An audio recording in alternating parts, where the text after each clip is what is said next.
हमार गांव में हर साल एक आदमी सुधरथे और हर साल वही आदमी रहथे और वो आदमी कोई और नहीं, वो मैं हरा।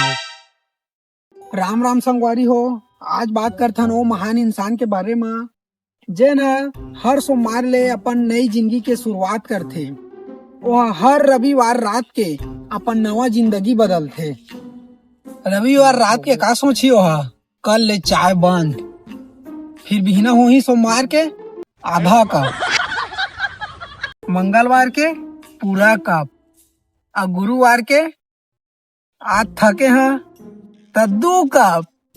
ऐसे करके वो अपन जिंदगी बदलते। जब कोई गांव के लड़का पहली बार जिम जाही ना तो जिम में जाते ही फुल सेल्फी ली और स्टेटस में लग जाही कि आज से न्यू लाइफ चालू कही के। पहला दिन तो फुल सेल्फी ली, फिर दूसरा दिन बॉडी दर्द देते कही और तीसरा दिन ट्रेनर के ऊपर ब्लेम लगाई और चौथा दिन का कही बॉडी आराम मांगत रही तासूद घले घर में नहीं उठे कही। फिर वही आदमी है रात के 10 बजे का कही आज मैं 3 घंटा पढ़ूं कही। फिर 10-15 में मोबाइल ला एक बार देखी चेक करी। जैसे ही 10:30 बजी इंस्टाग्राम खोली तहाँ आऊ कहाँ गए बज के 12। कल फिर का कही कल ले पक्का पढ़ा, ऐसे करके वादा करी। फिर सुबह के अलार्म लगाही, सुबह 5 बजे उठे के अलार्म लगाही।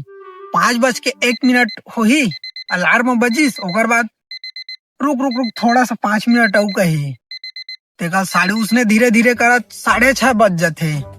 तेका ले कल ले जरूर मैं 5 बजे उठा, ऐसे कही। फिर वही आदमी है इंस्टाग्राम में का लिखी दिस ईयर इज माइन, लेकिन पूरा साल इंस्टाग्राम में ही बीत जाते ओकर। सुधरना मुश्किल नहीं है, बस एक चीज है मुश्किल, कल छोड़ना। कल कभू नहीं आए। हम सब सुधरना चाहते, अच्छा, लेकिन हमन सुधर नहीं पान का बा कल ले छोड़बो कही के। अगर तुमन भी सुधरना चाहत हो तो कल के इंतजार मत करा, कोई सोमवार के इंतजार मत करा और कमेंट बॉक्स में लिखा आज ले शुरू। हमारे गांव में जो हर साल आदमी सुधरते वह ए साल बदल जाही। जय जोहर संगवारी हो, जय छत्तीसगढ़।